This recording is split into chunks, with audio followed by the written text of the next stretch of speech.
They didn't just push her. They broke her most prized possession right in front of everyone, thinking it would be the final blow that shattered her spirit. What they didn't see were the lines of code reflected in her eyes. They didn't know that in breaking her laptop, they had just initiated a system-wide self-destruct sequence for their own lives. This isn't just a story about revenge, it's about the quiet girl who became a ghost in the machine and how she made the machines scream their secrets. The first bell at Northwood Hills High was less a signal for the start of class and more a starting pistol for the daily social race. The hallways were a torrent of designer backpacks, pre-weathered varsity jackets, and the frantic energy of teenagers trying to carve out a place in the world. It was an ecosystem where perception was everything, and into this carefully balanced world, Alara Vance transferred in the middle of the spring semester, a sudden and disruptive anomaly. She was a study in quiet contrasts. While other girls her age curated their identities with precision, Alara seemed to have assembled hers from fragments of a different world. Her clothes were soft, well-worn, and devoid of logos, a uniform of quiet defiance. Her most constant companion was a leather-bound journal, its pages filled not with teenage angst, but with intricate sketches of circuit boards and elegant mathematical proofs. Her eyes, a startling hazel that seemed to see both more and less than everyone else, scanned the hallways not with fear, but with a detached, analytical curiosity. She was a ghost, and for a week, the bustling social organism of Northwood ignored her. The monarchy of this microcosm was unchallenged. At its apex was Chloe Sterling. Her beauty was a weapon she wielded with surgical precision, her family's wealth a fortress wall. By her side was Mark Henderson, the star quarterback whose affable public persona was a stark contrast to the cruel smirk he reserved for those he deemed beneath him. Their court was a rotating ensemble of sycophants and enforcers, all orbiting the twin suns of Chloe's approval and Mark's reflected glory. They noticed Alara because her silence was a void that challenged their noise. Her refusal to seek their validation was an insult. The campaign began not with a bang, but with a whisper. It was in advanced placement English, a class Chloe took for the transcript padding. Mr. Davies asked Alara a question about the thematic symbolism in 1984. Alara's answer was quiet, but it was brilliant, connecting Orwellian themes to modern algorithmic control in a way that left the teacher momentarily speechless. A hot spike of jealousy, sharp and immediate, pierced Chloe's calm. This new girl wasn't just quiet, she was intelligent in a way that Chloe, who struggled for her BS, could never be. The first public strike came in the main hallway, the school's social artery. It was a perfectly executed piece of theater. Alara was walking, head down, in a book. Mark, receiving a nearly imperceptible nod from Chloe, stumbled into her, his muscular frame sending her flying. Textbooks, binders, and that precious leather journal skidded across the polished floor. A performance of laughter erupted from their group. The river of students parted, creating a silent, staring arena. Alara did not cry, she did not gasp. She slowly, deliberately pushed herself to her knees. Her movements were economical, graceful even in her humiliation. She began gathering her papers, her face a mask of unnerving calm. "Oops," Chloe said, her voice a masterclass in condescending sympathy. She knelt, pretending to help, but her words were for Alara alone. "You really should watch your step, or maybe you just don't know how things work here yet." She picked up the leather journal, her fingers tracing the cover with faux interest. "What's in here, your little diary?" Alara's hand snapped out faster than Chloe expected and took the journal back. Her eyes finally met Chloe's. It wasn't a look of anger or pleading. It was the flat, dispassionate gaze of a scientist examining a particularly aggressive insect. There was no fear, only assessment. Then, without a word, she broke the gaze, stood, and continued gathering her things. The absolute dismissal was more infuriating than any curse word could have been. Chloe stood, her cheeks flushing. The spark had been lit. The war of attrition began. Alara's locker was found vandalized, not with spray paint, but with a complex mocking equation scrawled in permanent marker. Her name was added to cruel memes that circulated on encrypted apps, their origins untraceable. Whispers, carefully planted, suggested she was a charity case, that she smelled, that she was unstable. Through it all, Alara remained an island. She didn't engage, she didn't report it. To the outside world, she was a victim accepting her fate. But in the sanctuary of her bedroom, a fortress of solitude in a small, unassuming house on the wrong side of the tracks, a different reality existed. The room was a symphony of organized chaos. A primary computer, a sleek, custom-built tower humming with liquid cooling, sat at the center of a desk littered with half-dismantled hardware. 3 monitors displayed cascading lines of code, network topology maps, and security camera feeds. Not from her house, but from public IPs she had accessed. Shelves were lined not with trophies, but with soldering irons, oscilloscopes, and textbooks with titles like Applied Cryptography and the Art of Memory Forensics. Alara Vance wasn't just a quiet transfer student. She was a self-taught prodigy, a digital phantom who had turned her bedroom into a cyber warfare suite. And her enemies had just declared war on a battlefield they didn't know existed. The point of no return was the cafeteria. The air was thick with the smell of grease and 1,000 anxieties. Alara was at her usual isolated table, earbuds in, her fingers a blur on the keyboard of her laptop, a powerful Linux-based machine she had built herself. She was deep in a complex penetration test, her brow furrowed in concentration. She didn't see Chloe and Mark's approach until their shadows fell over her screen. "Look, guys," Mark's voice boomed, drawing the attention of nearby tables. "It's the school ghost. You know, for a robot, you type pretty fast. Writing a love letter to your calculator?" The laughter from their group was loud and forced. Alara slowly removed one earbud, her eyes still on her screen. "Maybe she's finally learning how to make friends online," Chloe added, her voice dripping with venom. She leaned over, her perfume a cloud of expensive sweetness. "What's so fascinating anyway?" "Let's see." With a contemptuous swipe of her hand, Chloe slammed the laptop lid down. Hard. But Alara's machine was set to not sleep when closed. Annoyed, Chloe hooked her fingers under the base and flipped the entire machine off the table. It hit the linoleum with a sickening crunch of plastic and metal. The screen, which had been displaying a complex script, went instantly, permanently black. A collective gasp sucked the air out of the immediate area. This was different. This was violence. This was destruction of property. The silence that followed was profound. Alara looked down at the shattered remains of her machine. It was more than a tool. It was an extension of her mind. She then lifted her gaze to Chloe. The calm in her eyes had been replaced by something glacial, something infinitely dangerous. "That," Alara said, her voice low but carving through the silence like a scalpel, was a catastrophic error in judgment. Chloe, unnerved by the lack of tears, forced a laugh. "Oh yeah? What are you going to do about it, freak? Code me an angry poem?"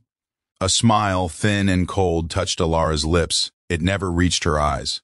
"No, I don't need to code a thing. Your systems are already compromised. The back doors are wide open. You just handed me the key."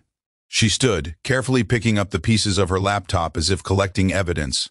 She looked at Mark, then back at Chloe. "You broke my world. So now I'm going to break yours." She walked out of the cafeteria, leaving behind a silence so heavy it felt like a physical weight. The threat was digital, abstract, and therefore to them utterly terrifying. The digital blitzkrieg began that night. Mark was the first to fall. He sat down to unwind with his favorite first-person shooter, a game where he was a virtual god. Password incorrect. He tried again. Nothing. He clicked forgot password. The recovery email was a string of gibberish, K4RM4_1S_4_B1TCH@protonmail.com. Confusion turned to panic. He opened his Instagram. His profile picture was a still frame from the cafeteria security footage, capturing his stupid, laughing face as Alara's laptop hit the floor. His bio now read, Mark Henderson, IQ test pending. Special skills, cheating, bullying, failing basic decency. He scrolled. Every post, every gym selfie, every picture with Chloe, every memory was gone. Vanished.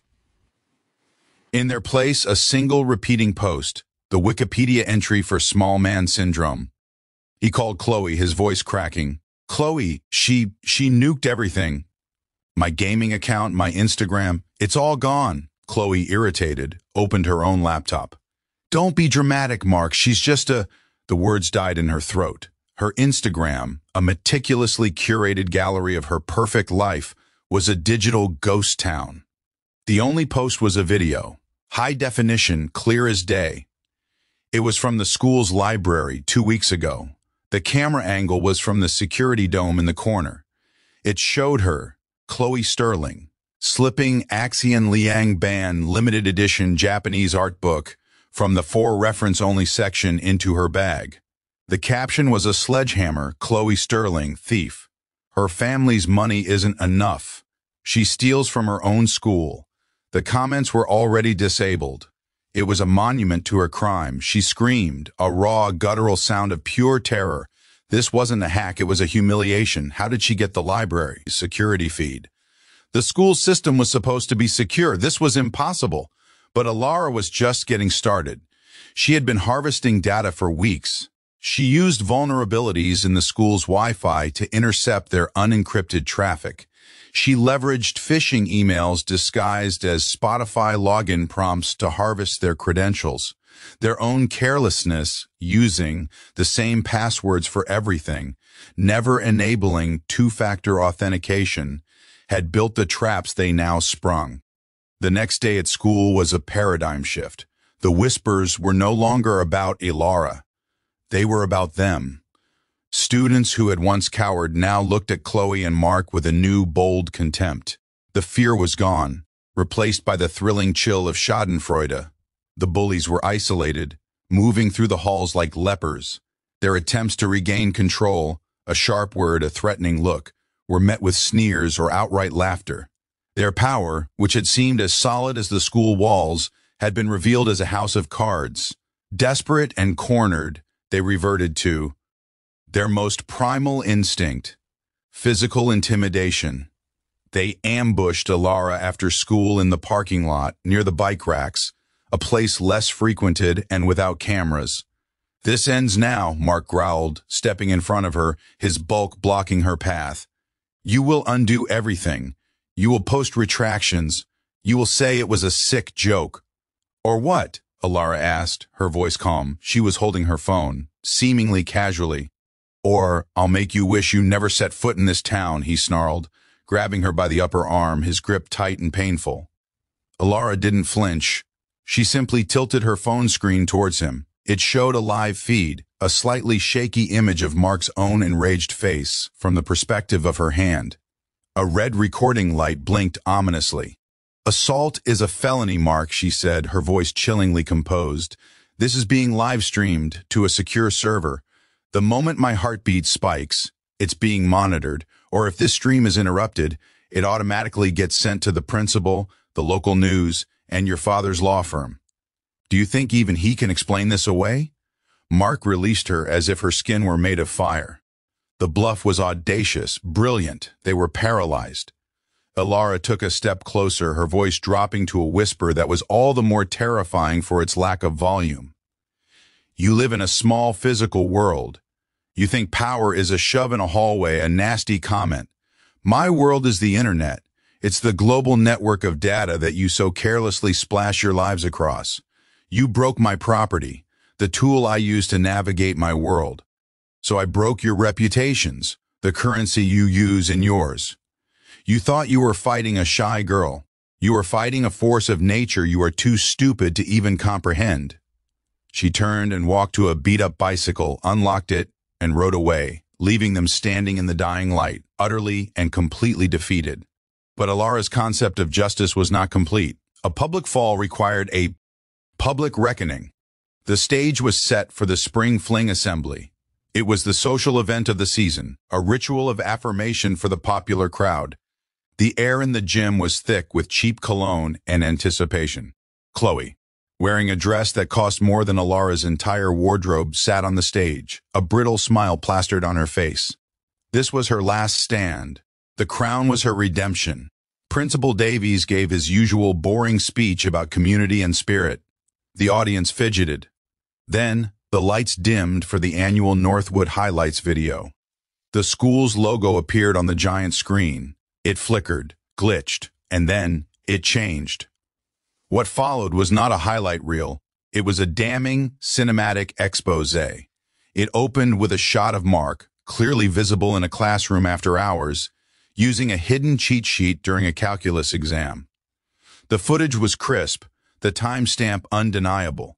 The scene cut to black and then audio began to play. Chloe's voice, clear and vicious, plotting to get a rival girl kicked off the cheerleading squad by planting a vape in her bag. "My dad will believe me, not her," her voice sneered. The audio was pulled from the Voice Memos app on her own phone, synced to the cloud she never bothered to secure.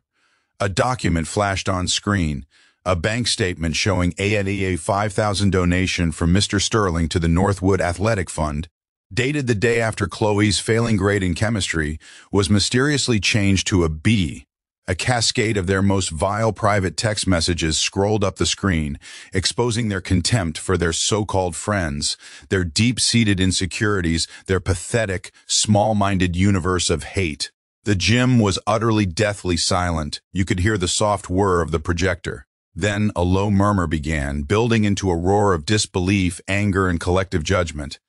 On stage, Chloe's face was a frozen mask of pure, unadulterated horror. Mark had his head in his hands. Principal Davies was frantically gesturing to the A5 booth, but the controls were unresponsive. Alara had root access. The final image was not of their shame. It was a simple, powerful message in clean, white text on a black background.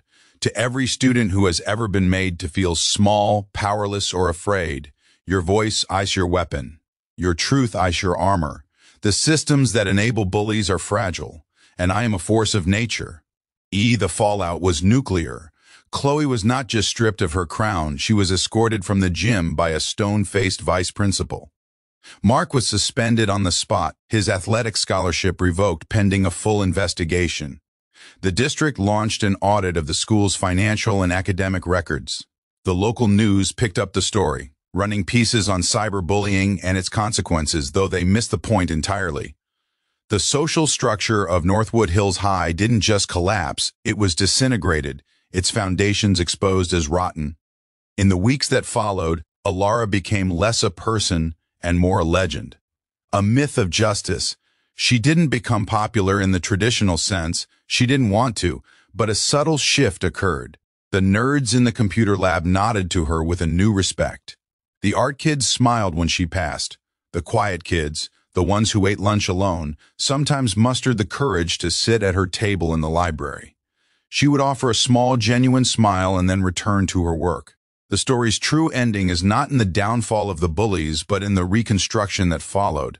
Alara, along with a small group of students she had inspired, the computer whiz, the artist, the writer, founded the Northwood Digital Guardian Project. They built a secure, anonymous reporting app for students, powered by the very same encryption and security protocols Alara had once used for revenge. They held workshops on digital literacy and online safety. They turned the weapons of war into tools of protection. One afternoon, Alara was in the library, working on the app's code. Sunlight streamed through the large windows. She looked out at the school courtyard, at the students laughing and talking, no longer dominated by a culture of fear. The bullies had been knocked down, their reign erased. But in its place, something stronger was being built, piece by piece, line by code. They had no idea who they were messing with, and because of that, the entire school had been set free.